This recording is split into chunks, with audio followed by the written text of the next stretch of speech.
When my grandfather died, the family gathered like vultures. Not out of love, but curiosity. He'd lived like a ghost for years. No phone, no visitors, no explanations. So when the will was finally read, everyone leaned in a little closer. My aunt got the house. My cousin got the car. My brother got the gun collection. And me? I got a small, unmarked box. Inside was a single brass key. No tag. No engraving. No letter. The lawyer just said, he said you'd understand. I didn't. Not at all. But I didn't ask questions either. Because deep down, I wanted to understand. I needed to. I spent that night alone in my motel room, turning the key over and over in my hands. It was old, heavy, hand-cut. Not the kind of key you'd use for a modern door, more like something that opened a trunk or a chest. And the weight of it. It felt personal. Not like something you leave behind by accident. More like something you guard until your dying breath. I didn't sleep that night. And the next morning, I drove to Wren Hollow. My grandfather's house stood on the outskirts of town, half swallowed by forest. Paint chipped, gutters sagging, yard overrun by vines. It looked abandoned, which wasn't surprising. But the weird thing? The mailbox was stuffed. The grass had been cut recently, and someone had swept the porch, like the house was waiting. I went inside. Dusty, but not decayed. Photos still hung on the walls. His boots were still by the door. Even the coffee maker was plugged in, as if he'd just stepped out and never came back. It didn't feel like a house left behind. It felt paused.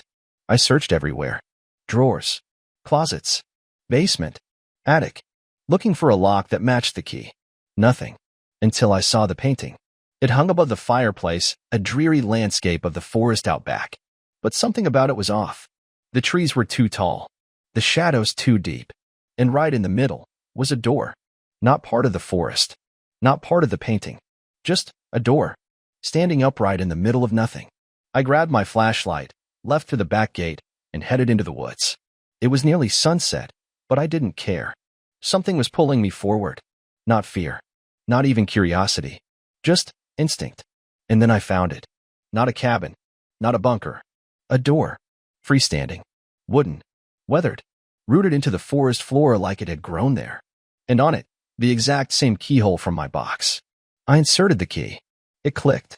The door opened. Behind it was a stairwell, spiraling downward into darkness. Concrete walls. Clean-cut stone. Too modern to be old, but too hidden to be public. I descended. The temperature dropped with every step. It was silent, not just quiet. Dead. And when I reached the bottom, I found a room. Circular. Lined with shelves. And stacked with journals. Dozens of them. Each labeled. Each written in my grandfather's meticulous handwriting. The earliest one was from 1954. That's where the story really begins. He was part of a classified project, Project Echo, a government-funded experiment into memory storage. Not in tapes or hard drives, but in objects. They believed memories could linger in places, imprint themselves into metal, wood, or stone. And certain people, sensitive ones, could read them, touch a knife, feel the anger behind it, sit in a chair, and relive someone's final moments. They called those people receivers, and the strongest receiver they'd ever found was a girl named Iris. Iris wasn't normal. She wasn't just reading memories. She was speaking to them. She'd spend hours touching old photographs, whispering to them, writing in symbols no one recognized. The scientists were fascinated, until the symbols started appearing on the walls, until the power began to flicker, until people started disappearing. First a technician, then another receiver, then a doctor gone, no trace. The project was shut down, but my grandfather didn't stop. He took the research, the journals, the girls' drawings, and he ran. That hidden room in the forest? He built it, recreated the experiments in secret, studied the echoes alone. Each journal became darker, more fragmented. He began hearing whispers, seeing shadows in mirrors that didn't match his reflection.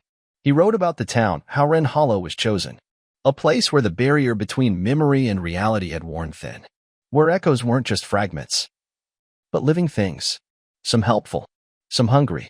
He warned that certain items, cursed ones, contained active echoes, sentient, manipulative, desperate to escape the objects holding them. He tried locking them away, behind doors, each sealed with a unique key. But he was getting old, and he was running out of time.